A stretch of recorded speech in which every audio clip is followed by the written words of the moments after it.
Europe 1, la France bouge. La pépite. Donc Marion Lebeau, vous avez cofondé Osco, c'était en 2021. Tiens, je vais vous laisser pitcher pendant 1 minute. Osco, c'est quoi? Puis ensuite, on va revenir sur votre parcours et on va vous poser plein de petites questions. Êtes-vous prête? Oui. Allez, on vous écoute. Alors par contre, je pense qu'à mon accent, on va bien comprendre que je ne suis pas parisienne, mais toulousaine. Et avec Laura Fall, qu'on a créé Osco, ce sont des apéritifs sans alcool qui sont des créations. Donc on ne cherche pas à reproduire des produits avec alcool qui existent, mais on développe nos propres recettes. Et on valorise un savoir-faire viticole ancestral qui est le verjus, qui est la signature Osco, des raisins récoltés à mi-véraison, dans lequel il n'y a pas de fermentation, donc pas d'alcool, donc pas de désalcoolisation chez Osco. On a une gamme de 3 produits. On a 2 apéritifs sans alcool qui sont des bases à cocktail. On a repris la structure d'un apéritif. C'est du vin qu'on assemble avec des plantes et qui ont une finale amère. Nous, on remplace le vin par le verjus, qu'on assemble avec des plantes et des épices pour avoir une vraie complexité aromatique. Et c'est ce qui est important chez Osco. Et de la gentiane pour avoir une belle longueur en bouche. Et donc vraiment le boire comme si on avait cette sensation d'alcool grâce à l'amertume. On a 2 saveurs, l'original qui est frais et herbacé, très méditerranéen, le rouge ardent qui est fruité et épicé. On a également un effervescent, toujours avec du verjus qui amène une belle tension, une belle acidité, sur des saveurs plutôt fruitées et secs en bouche parce que sans sucre ajouté.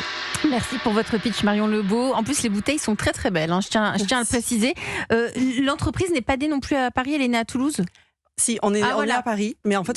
J'ai cru que vous étiez parisienne, mais vous êtes toulousaine. Ouais. Mais l'entreprise est née en 2021 à Paris, on est d'accord avec ça? Exactement. Ok, merci pour la rectification. Donc vous, c'était pas prévu de monter votre boîte? Non. Du tout? Non. Vous travaillez, je crois, dans une agence de design. Oui. Vous avez bossé pour des marques de luxe. Et l'entrepreneuriat ne vous a jamais vraiment attiré? Alors, je travaille dans une structure qui avait quand même un fonctionnement entrepreneurial parce que c'était une petite agence où on a très vite grandi et du coup, c'était vraiment cette organisation-là qui me plaisait. Mais c'est vrai que c'est mon associé qui avait très envie de créer sa boîte et que j'ai suivi. Et effectivement, on travaillait pour les plus grands acteurs des spiritueux. Et donc, à cette époque-là, il n'y avait rien qui existait en France et on s'est dit que c'est quand même dommage de ne pas avoir une belle signature française avec une vraie proposition de valeur sur le sans alcool. Et cette idée est venue aussi quand vous étiez enceinte? Oui, on était aussi enceinte et donc effectivement, quand on est enceinte et qu'on ne boit pas d'alcool, c'est pas facile du tout de retrouver les plaisirs des moments qu'on peut avoir quand on boit un verre. Et donc les points qu'on a vraiment travaillé, nous, c'est le goût avant tout, d'où cette complexité aromatique, une vraie exploration gustative. On travaille sur de l'acide, sur de l'amer, sur du sucré, sur plein de notes différentes, mais le fait de le servir aussi en rituel de cocktail, avoir un vrai service et avoir un joli verre bien présenté, et l'ancrage dans le savoir-faire viticole, pour nous, c'était aussi important. Mais comment vous avez fait, parce que vous veniez d'une agence de design, comment vous avez fait pour mettre en place tout cet assemblage? Vous êtes entouré de qui? On a mis un peu de temps à trouver la recette. Sur le premier produit qu'on a lancé, on a fait plus de 110 essais et on a fait goûter à des barman. Mais à l'origine, vous avez dit, tiens, je veux le même goût que, je sais pas le spritz, vous vouliez un truc qui ressemblait. C'est quoi l'idée, le postulat de départ? Le postulat de départ, nous, c'est le goût. Et en fait, quand on s'est lancé, c'était surtout les marchés anglo-saxons qui avaient déjà des propositions, plutôt sur des gins sans alcool. Donc on a goûté ces produits-là. Et pour nous, c'était des produits qui étaient quand même assez légers, qui étaient assez doux. Et donc, on s'est dit, nous, on ne veut pas faire ça. Nous, on veut un produit qui ait du goût, du caractère. Et c'est pour ça qu'on est parti sur les apéritifs, qui sont des vraies signatures gustatives. On a repris cette structure, comme j'ai expliqué tout à l'heure, d'où l'utilisation du verjus, qui nous permet de garder cet ancrage, qui amène du coup l'attaque acidulée, qui nous aide aussi sur plein de choses, parce qu'il nous permet il nous aide pour la conservation. On est bio, on n'utilise pas de conservateur. Quand on n'a pas d'alcool et qu'on n'a pas beaucoup de sucre, c'est un vrai challenge. Et le verjus nous aide grâce à son acidité. Donc, c'était vraiment une super solution. Et pour les saveurs, donc on savait qu'on voulait du verjus, on savait qu'on voulait de la gentiane, plante caractéristique des apéritifs français. Et pour les saveurs, on est parti sur nos origines. Donc, mon associée, elle est de Marseille, moi, Toulouse. Donc, tous nos produits sont inspirés du Midi. Et vous êtes allé voir des spécialistes? Vous allez voir qui ou c'est fabriqué où? C'est fabriqué en Touraine. Dans une usine, dans un atelier? C'est une personne qui a des vergers et qui faisait déjà du coup plutôt des jus de fruits. On l'a un peu challengé avec notre recette qui paraissait un peu invraisemblable.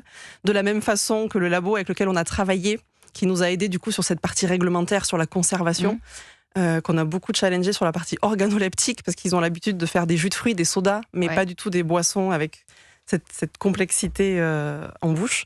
Et on a pu faire goûter à des barman qui étaient disponibles pendant le Covid. Donc, on a eu aussi des retours de palais experts pour nous aider à affiner nos recettes. Thomas Setter, vous êtes le PDG de la maison Louis Jadot, 100% alcool. Quel regard portez-vous sur Osco ? Moi, je suis très Vous voulez intéressé. goûter? J'en ai Oui, là sur la table. je voudrais goûter. également. Tenez, faites passer. Avec plaisir. Je fais passer là, c'est le rouge. C'est le rouge ardent qui est servi en tonique, donc c'est très facile à faire. Une dose d'Osco, 2 doses de Et je tonique. fais passer à Marie Sermadiras le jaune. À imaginer bien frais avec plein de glaçons. J'adore l'approche parce que déjà sincère. Avec une conviction qui est facile de percevoir lorsqu'on écoute Madame parler. Et ce qui me plaît aussi, c'est le fait qu'ils aient pas cherché à reproduire quelque chose qui existait.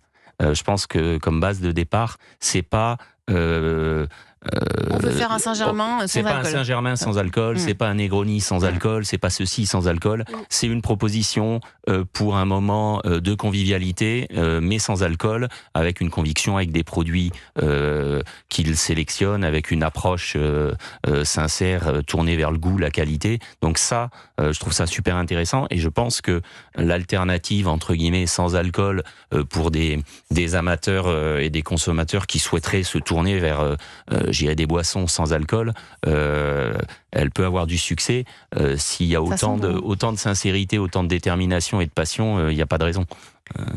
Marie Sermadiras, vous êtes le coach de ce soir sur Europe 1. Je rappelle que Marie est CEO de Terre et Ciel Studio. En 2 mots, Terre et Ciel Studio, on va faire une émission spéciale parce que c'est aussi une niche. C'est des uniformes, c'est ça? C'est le marché des uniformes et vêtements d'image. C'est extraordinaire, ça aussi on va en parler. Marie qui a déjà monté des entreprises, elle a monté Treatwell, vous connaissez sûrement, voilà, qui a un grand parcours d'entrepreneuse. Marie, votre regard sur Osco, les points forts? Alors déjà, les points forts, je viens de goûter, je pense que le produit est vraiment un des points forts. Comme je vous l'avais dit, moi je suis pas dans la cible directe au sens où, grande amatrice de vin, j'ai du mal à me sortir de ce point de départ.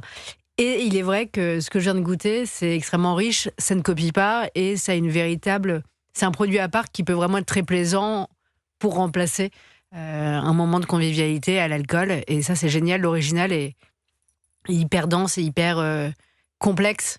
Donc on retrouve une complexité qu'on peut trouver dans des apéritifs ou des spiritueux divers et variés.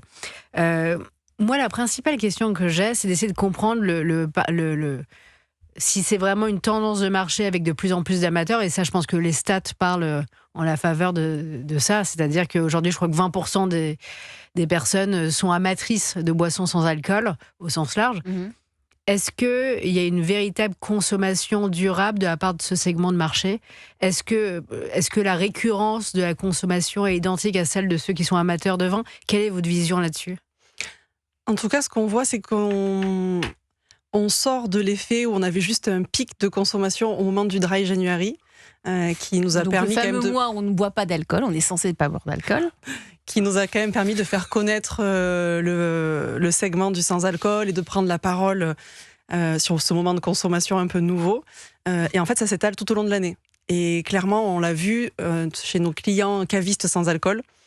Cette année, le mois de janvier a moins été fantastique que le reste, mais par contre, on a vraiment une consommation récurrente et de retour des clients. Nous aussi, sur notre site internet, on a des clients qui achètent très régulièrement. Vous avez fait un super mois en janvier?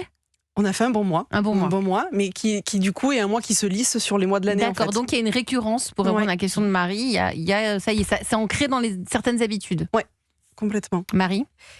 Et en parallèle, donc, ça c'est rassurant de voir qu'en effet, il y a un marché qui devient de plus en plus régulier, et qui a une forme de récurrence.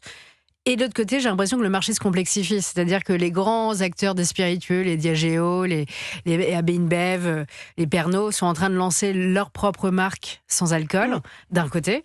Et de l'autre, de plus en plus de marques comme la vôtre, des marques émergentes, des marques ultra ciblées, se positionnent avec des communautés engagées, parfois même menées par des influenceuses ou des influenceurs. Comment vous allez faire pour vous positionner au milieu de ce maelstrom où de plus en plus d'acteurs se lancent? C'est clairement notre enjeu.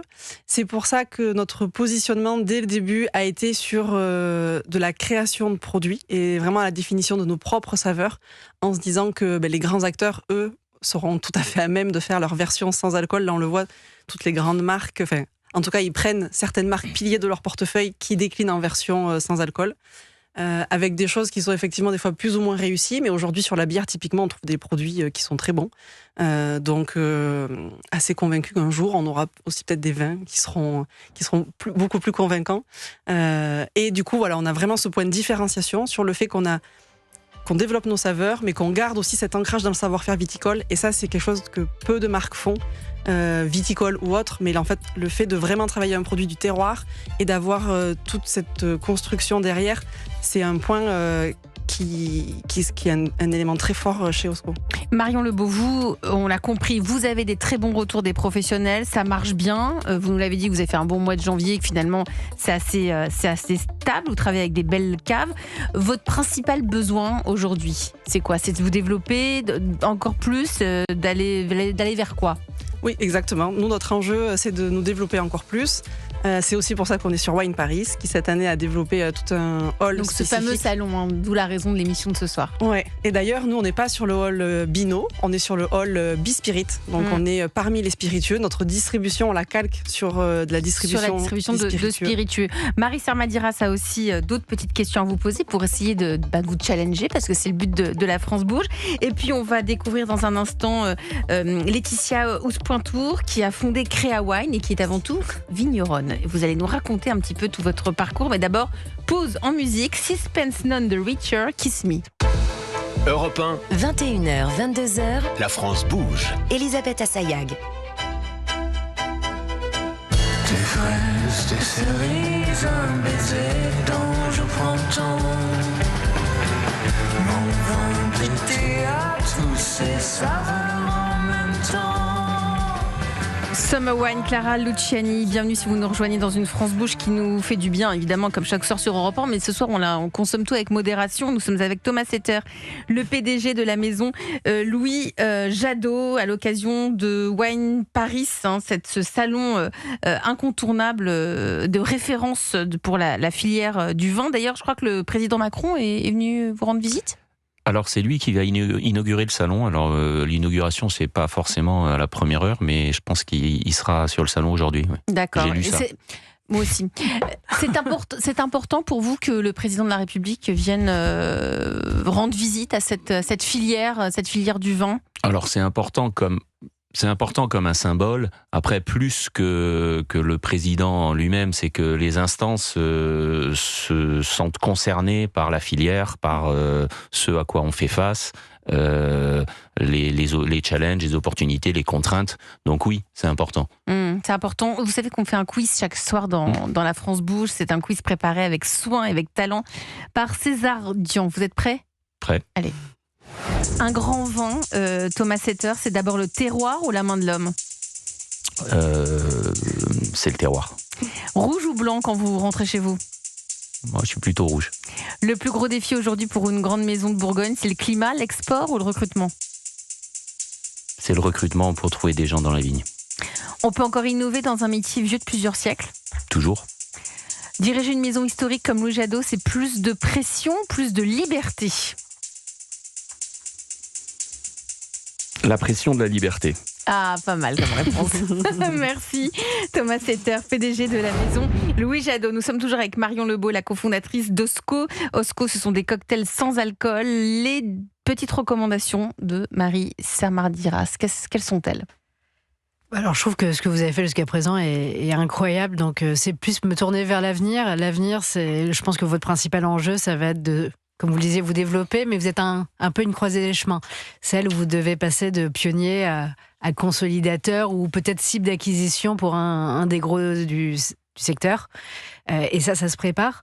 Et donc, une de mes questions, c'est comment il va falloir que vous fassiez tout pour pouvoir protéger ce que vous avez développé jusqu'à présent, protéger votre distribution. Si j'ai bien compris, vous êtes dans une distribution haut de gamme, et donc veiller à bien protéger celle-ci. Protéger et renforcer. Protéger, renforcer et faire en sorte de maintenir, de préserver ce que vous avez construit avec vos distributeurs premium, et en même temps protéger vos recettes.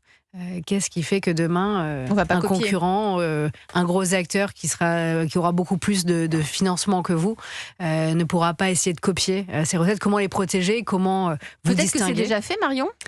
C'est très compliqué dans l'agroalimentaire, voire impossible, de protéger les recettes. Il y a juste un grand chef qui a réussi une fois à protéger une seule recette. Donc c'est comme dans la cosmétique, on ne peut pas protéger ou breveter ces recettes. En tout cas, nous, effectivement, on a eu ce point-là en tête. Donc la recette, il y a uniquement nous et le centre technique et notre fabricant qui la connaissent. Ce qui est déjà très bien. Et on sait que effectivement, alors en plus on est labellisé bio, donc en bio il faut écrire la liste des ingrédients. Mais on arrive, par exemple, sur nos infusions, à rester en mélange d'infusions. Voilà. Donc, on fait du mieux qu'on peut. Et en fait, on a une pluralité d'ingrédients qui fait qu'on a une recette, comme on l'a eu en bouche, mais qui est complexe et qui n'est pas évidente. Donc, qui demande beaucoup de recherche. En fait, je pense que un des points forts d'Osco, c'est dans la finesse d'exécution de la recette. Et ça demande du temps, des bons essais et Peut-être des qu'il faut partenaires plus très communiquer spécifiques. là-dessus, alors même sur les bouteilles, sur cette finesse de recette. Peut-être quelque chose qui va faire en sorte que vous vous distinguiez par rapport à d'autres. Hein, peut-être, je sais pas. Vous restez avec nous autour de la table de la France Bouge. Maintenant, place au métier de vigneronne qui s'est aussi lancée dans l'entrepreneuriat.